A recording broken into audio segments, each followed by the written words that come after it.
Good morning सभी को। आज मैं इस वीडियो में आप सभी को सिखाऊंगा कि पास्ट परफेक्ट कंटीन्यूअस टेंस के पॉजिटिव के हिंदी के सेंटेंस को अंग्रेजी में कैसे ट्रांसलेट करते हैं। तो अपने टॉपिक पे आते हैं। Past perfect continuous tense.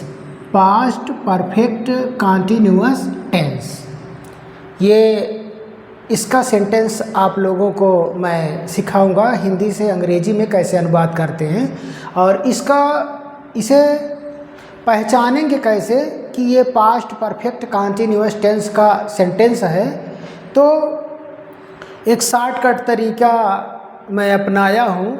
जैसे उस वाक्य के अंत में रहा था, रही थी, रहे थे प्लस समय, यानी कि पास्ट परफेक्ट कंटीन्यूअस टेंस के सेंटेंस के अंत में रहा था, रही थी, रहे थे प्लस समय, और समय भी अगर दिया गया है तो वो पास्ट परफेक्ट कंटीन्यूअस टेंस का सेंटेंस होता है।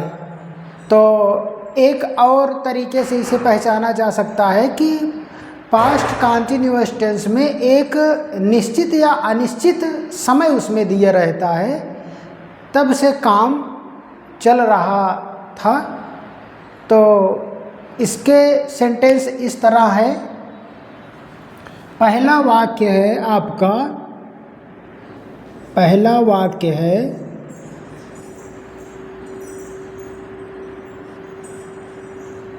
मैं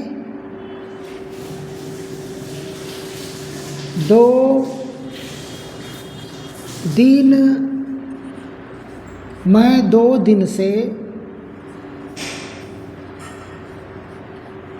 किताब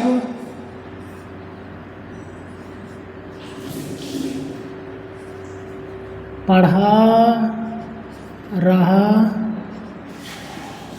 था। पहला आपका वाक्य है मैं 2 दिन से किताब पढ़ा रहा था। इसी को ट्रांसलेट करना है। तो हिंदी का वाक्य नहीं देखना है आपको, अपने फार्मूले पे आना है। हैड बीन है, had been plus first form of the verb plus I N G plus since और फॉर। तो सबसे पहले सब्जेक्ट इसमें है आई, सब्जेक्ट इसमें है आई, और आई के साथ इसमें ये ध्यान देंगे कि चाहे सब्जेक्ट सिंगुलर हो या प्लूरल हो, यानी कि कहने का मतलब चाहे सब्जेक्ट एक वचन हो या बहुवचन हो, हर किसी के साथ हैड बीन का प्रयोग होता है। तो हैड बीन है तो हैड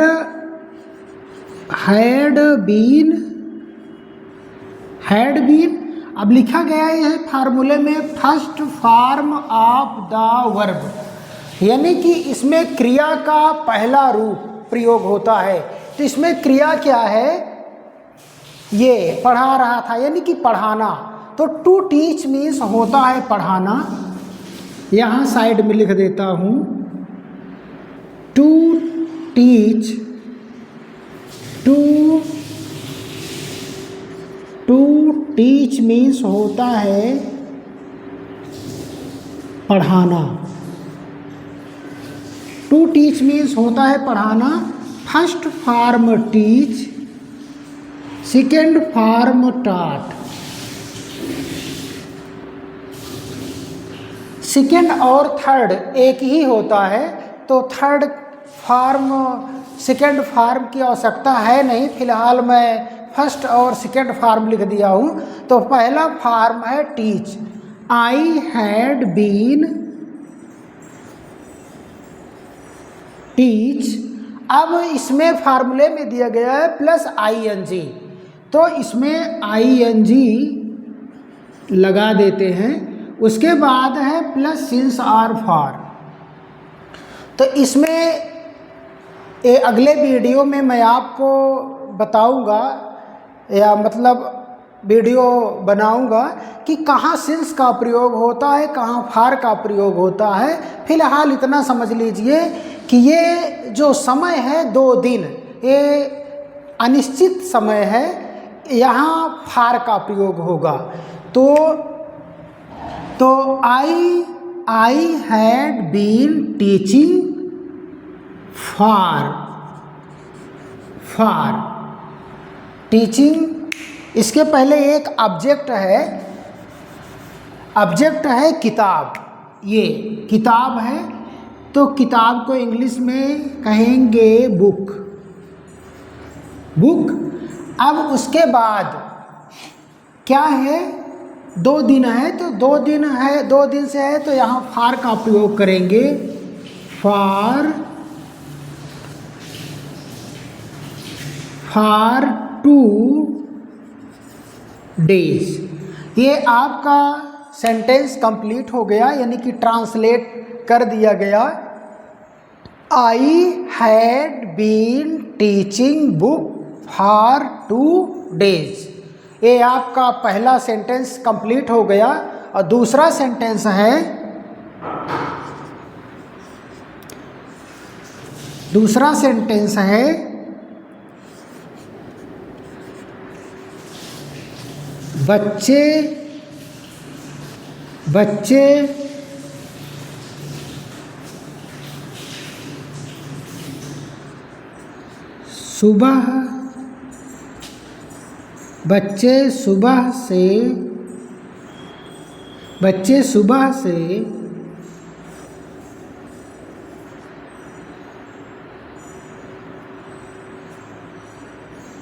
बच्चे सुबह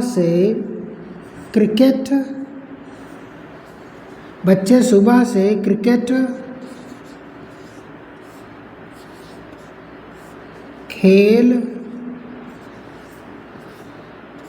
रहे थे। आपका दूसरा सेंटेंस है बच्चे सुबह से क्रिकेट खेल रहे थे। बहुत ही आसान है ये सेंटेंस, बस थोड़ा सा आप लोग ध्यान देंगे, बहुत ही आसानी के साथ आपके समझ में आ जाएगा। अब इसमें देखो सब्जेक्ट क्या है, बच्चे यानी कि द चिल्ड्रेन। तो सबसे पहले लिखेंगे द चिल्ड्रेन।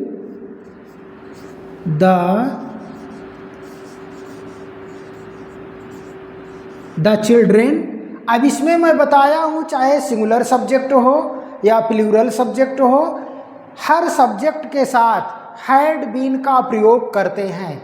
तो इसमें हेल्पिंग वर्ब क्या है, हैड बीन। तो यहाँ लिखते हैं हैड बीन। उसके बाद है plus first form of the verb, यानी कि क्रिया का पहला रूप।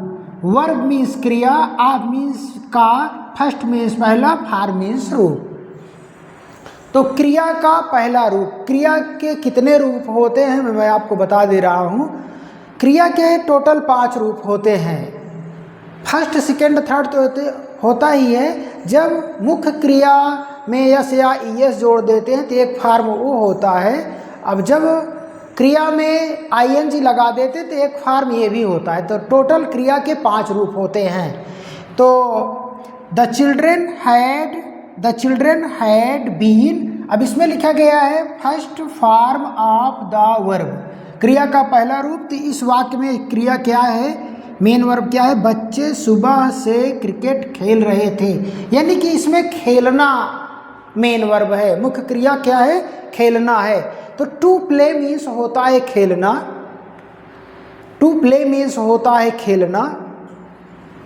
ये लिख दे रहा हूं। टू प्ले मीन्स होता है खेलना, टू प्ले मीन्स होता है खेलना। फर्स्ट फॉर्म प्ले, और फर्स्ट की ही आवश्यकता है। और सेकेंड फॉर्म होता है प्लेड, सेकेंड और थर्ड एक ही होता है। तो इसमें फर्स्ट फॉर्म का प्रयोग होगा the children had been play. Play. अब इसमें है प्लस ING, तो इसमें ING लगा दो, ING। उसके बाद है प्लस सिंस और फॉर। यहाँ टाइम जो है निश्चित है, इसलिए यहाँ सिंस का प्रयोग करेंगे। तो यहाँ प्लेइंग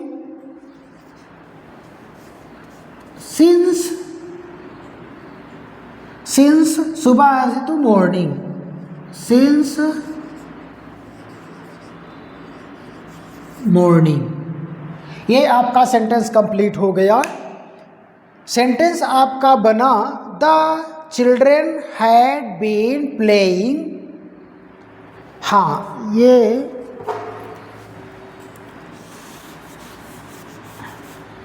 थोड़ा सा मिस्टेक हो गया है, इसमें ऑब्जेक्ट बचा है cricket. The children had been playing, cricket है तो यहाँ क्रिकेट लिख दो, क्रिकेट। अब निश्चित टाइम है तो सिंस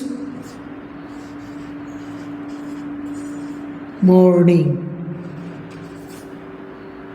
ये आपका सेंटेंस बन गया, the children had been playing cricket since morning. ये आपका सेंटेंस कंप्लीट हो गया। एक सेंटेंस और देख लेते हैं।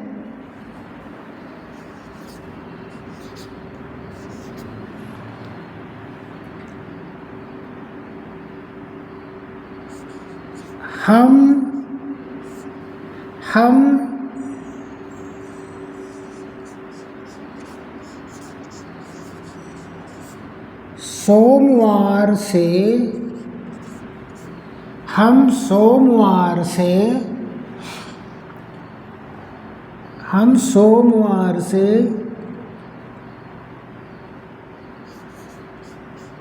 गीत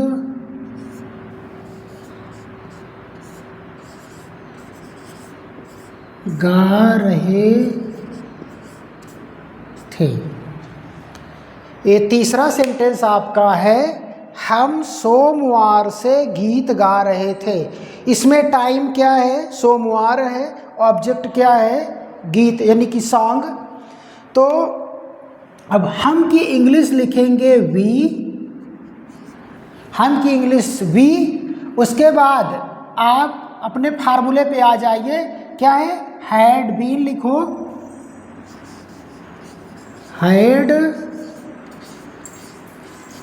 हैड बीन। उसके बाद plus first form of the verb. इसमें first form of the verb यानी कि क्रिया का पहला रूप। क्रिया इसमें क्या है, गाना, यानी कि टू सिंग मीन्स होता है गाना। टू, यहाँ लिख देता हूँ, टू सिंग मीन्स गाना। टू सिंग मीन्स गाना। फर्स्ट फॉर्म सिंग, फर्स्ट फॉर्म सिंग, second form Seng, third form संग। तो फर्स्ट फॉर्म का प्रयोग होगा इसका, वी हैड बीन सिंग। अब उसके बाद है प्लस ING, तो इसमें ING जोड़ दो, सिंगिंग। अब उसके बाद गीत है तो सिंगिंग सॉन्ग, सिंगिंग सॉन्ग।